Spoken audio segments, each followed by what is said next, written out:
Nasaan kaya si Gab? Gab! Baka nasa kwarto ah. Tignan nga natin. Ano kaya ginagawa nun? Gab! Anong ginagawa mo dyan? Nagse-cellphone ka na naman oh. Uy! Anak, anong ginagawa mo? Ba, very good ka anak ah. Ano ba yan? Sa school? Ganyan nga. Ganyan nga anak, ang galing mo. Pagbutihin mo yan ha.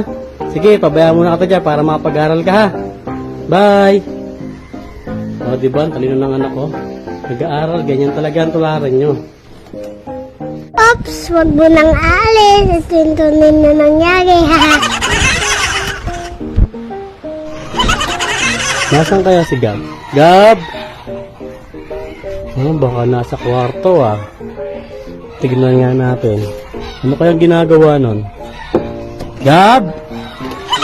Anong ginagawa mo dyan? Nagse-cellphone ka na naman oh. Uy! Anak, anong ginagawa mo? Ba, very good ka anak ah. Ano ba yan? Sa school? Ganyan nga. Ganyan nga anak, ang galing mo. Pagbutihin mo yan ha. Sige, pabayaan mo na kita dyan para makapag-aral ka ha. Bye! O diba, ang talino ng anak ko. Nag-aaral, ganyan talaga ang tularan yun.